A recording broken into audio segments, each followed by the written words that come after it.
What's up guys, JJ here, and about 6 months ago I put together an Aquascape 10 gallon no filter Aquascape that I really enjoyed. You guys can see it on the screen there.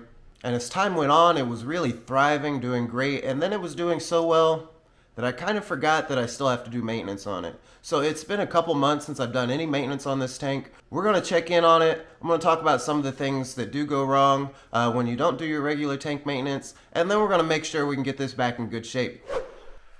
So yeah, after a couple months of really not touching this tank, it's not doing so good. You can see that it's not as...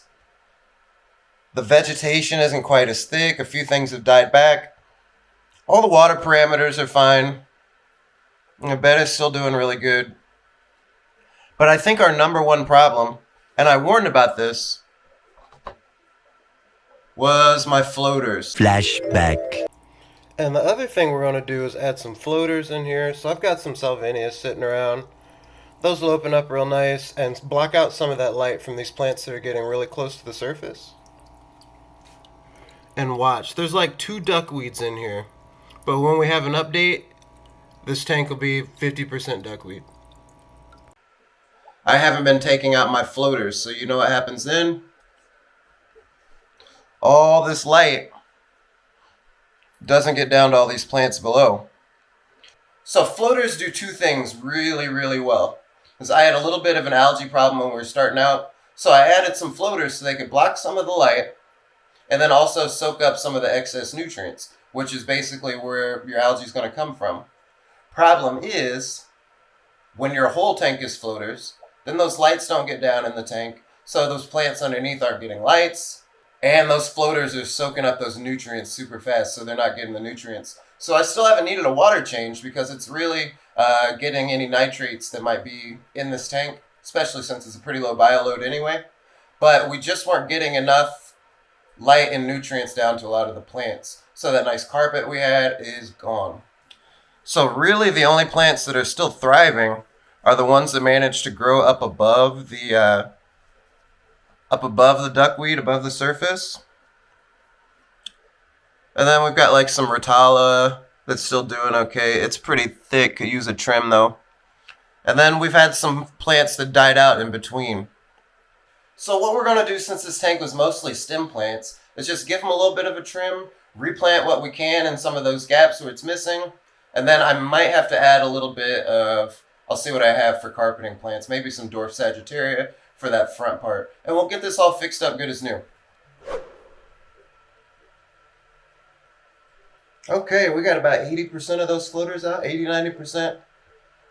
You can never get all of it, but we got a whole lot. So I'm out in the back, and you can see these totes behind me. All of my extra plants, extra trimmings, extra floaters. I try to keep growing them outside so we can get plants for jjgills.com. So like that's some Rotala there in that bin.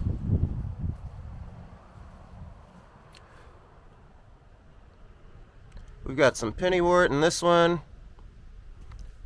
And then this one will be my mixed floater. So we'll just dump some of that salvinia in there and let that multiply.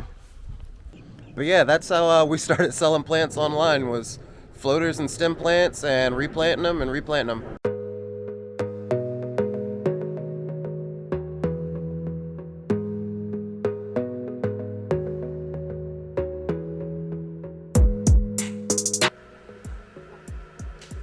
So we took out about half the water, a little less than.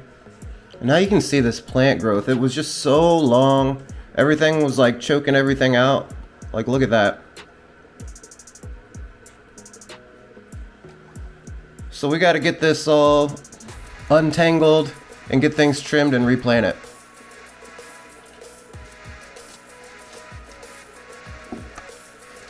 But gosh, look at that.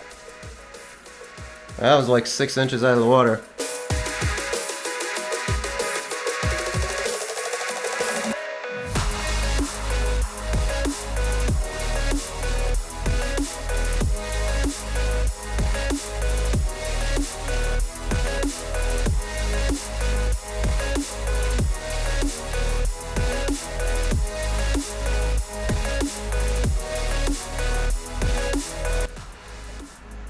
There, look at those trimmings. We cut about everything in half, except this hygrophila was really long. I think this is hygrophila. Our Rotala, we cut in half. We'll be able to put that back. Then I had some cardamom in here. Now, I've never really, this is my first time messing with this one, but we'll get this planted too. And I just went over to our 40 breeder and I pulled out some of this dwarf Sagittaria. Great carpeting plant. If you're not familiar with dwarf Sag, but you know Vallisneria, it's like that, but shorter. So once we replant these, we're going to go right back to having twice as many plants without spending any money. And that's propagation, baby.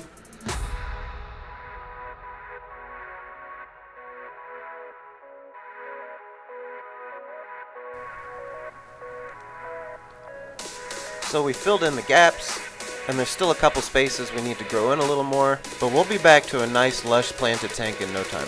The betta's happy with the change of scenery, and that makes me happy. Alright guys, thanks for watching. Don't forget to hit that subscribe button for more content, and I'll see you in the next one.